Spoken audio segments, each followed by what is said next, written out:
friends. We are in Chapter 2 of FANCHON, The Cricket, by George.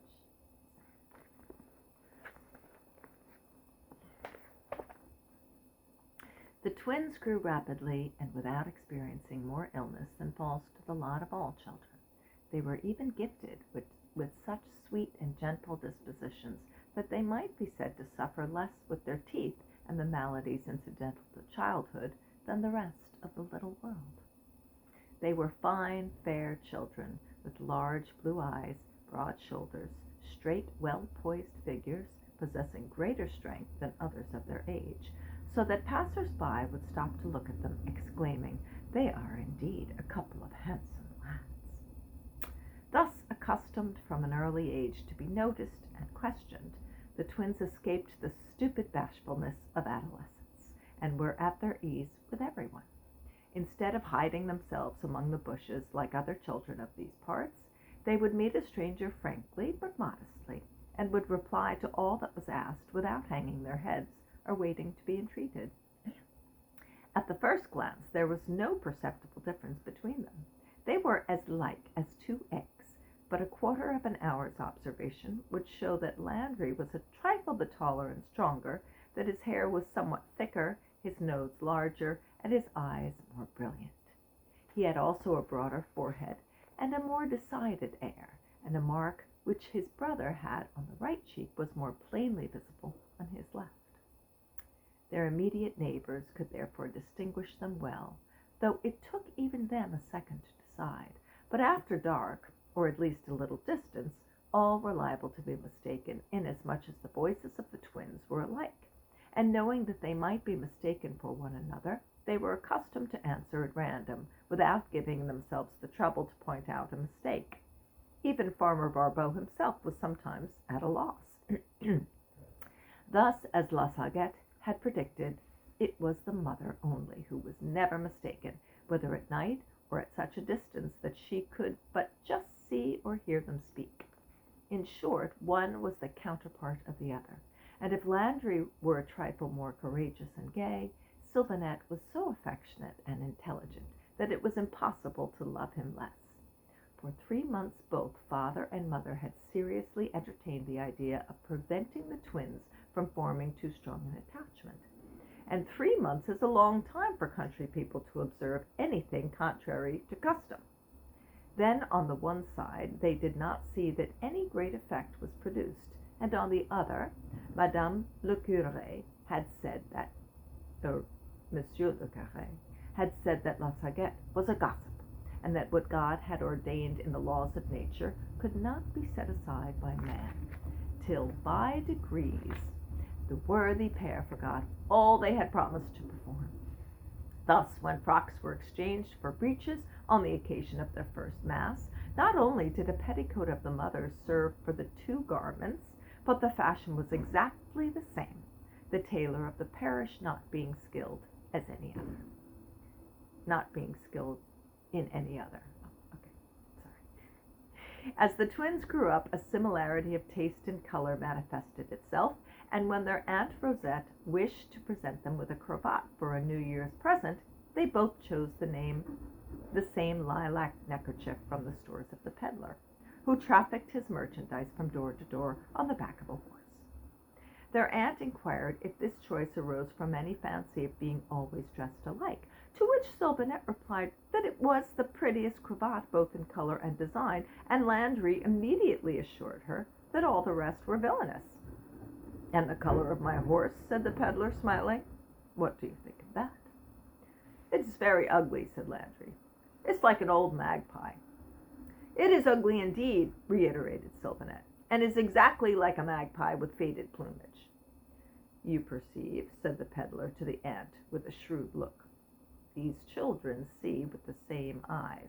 Were one to see yellow-red, the other would immediately see red-yellow, and they must not be thwarted or opposed, for it is said that when people try to prevent twins from looking on themselves as prints of the same design, they become idiots and no longer know what they say." Well, that would be terrible. I'm going to just have a sip. The mercer said this. The mercer said this because the lilac cravats were of a bad tint, and he desired to get rid of both together, being a businessman and all.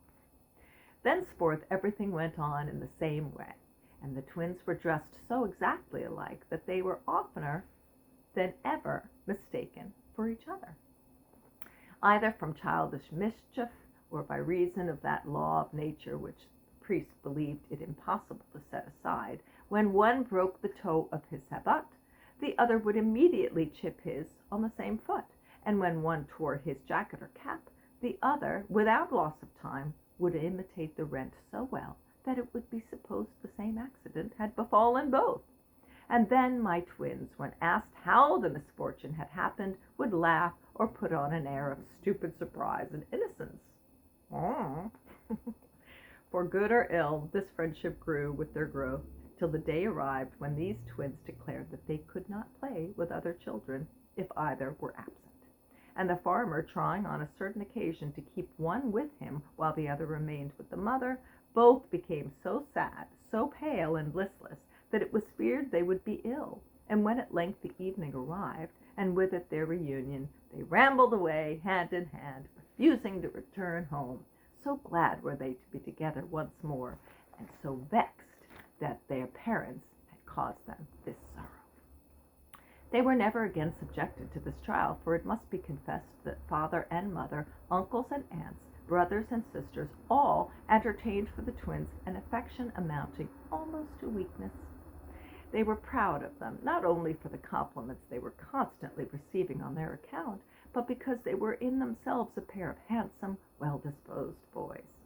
From time to time, Farmer Barbeau grew somewhat uneasy as to the result of their being so constantly together, and recalling the words of La Saguette, tried to provoke them into jealousy of each other. Thus, when they had committed some trifling fault, he would pull the ears of Sylvanette, saying to Landry, "For this once I forgive you, because you are usually the most reasonable."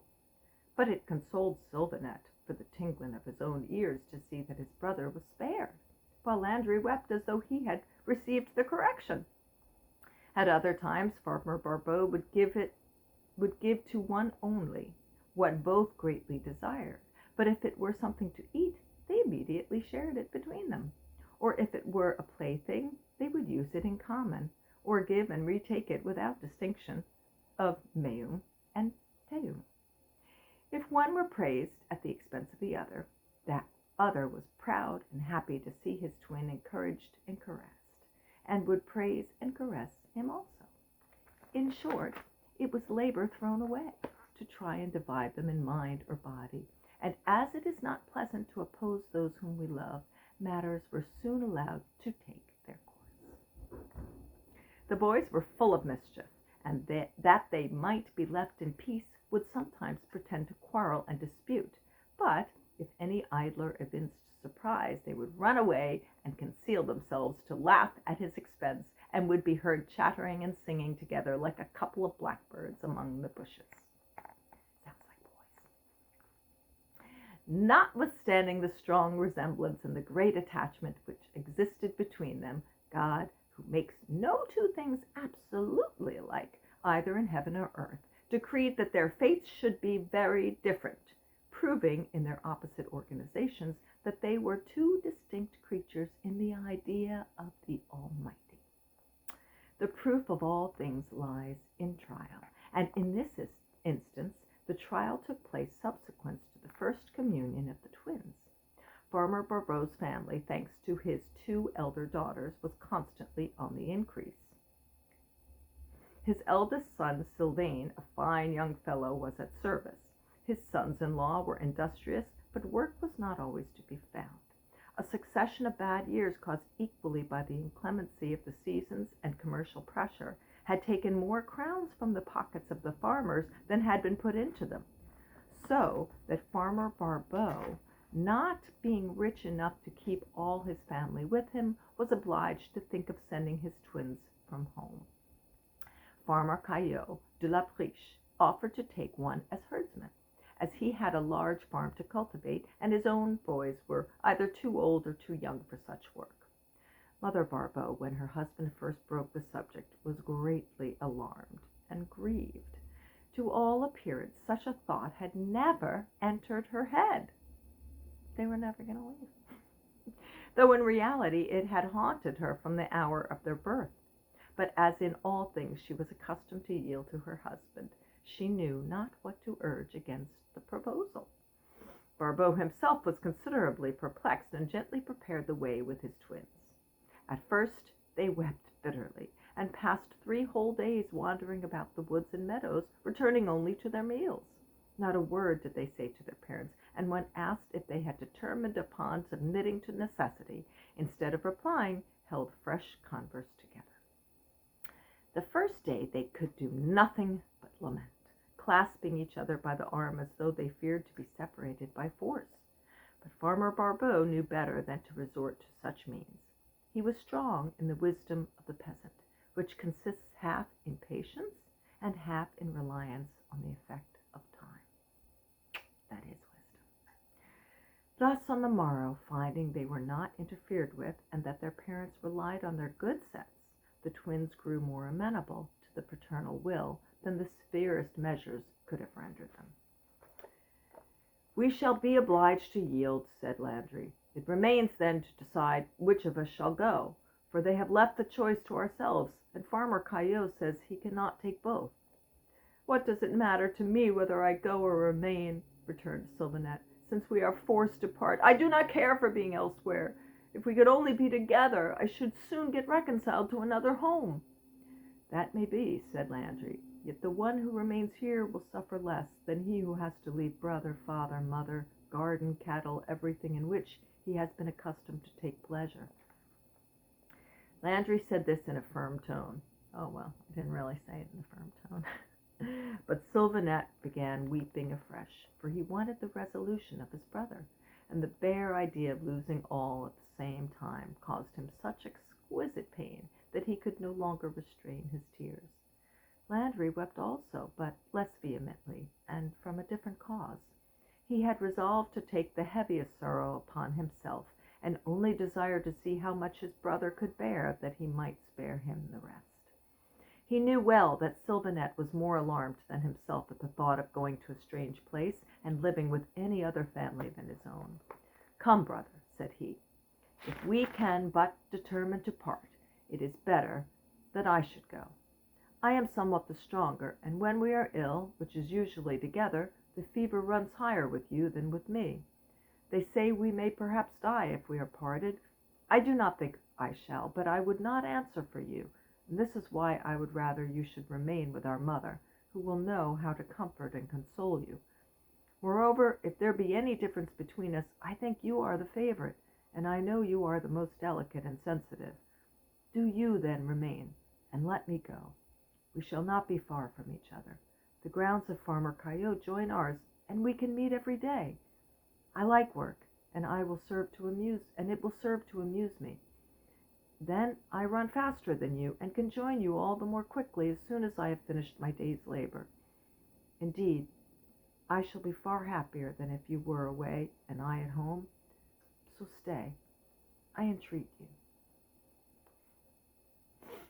What a good brother. Cheers to that.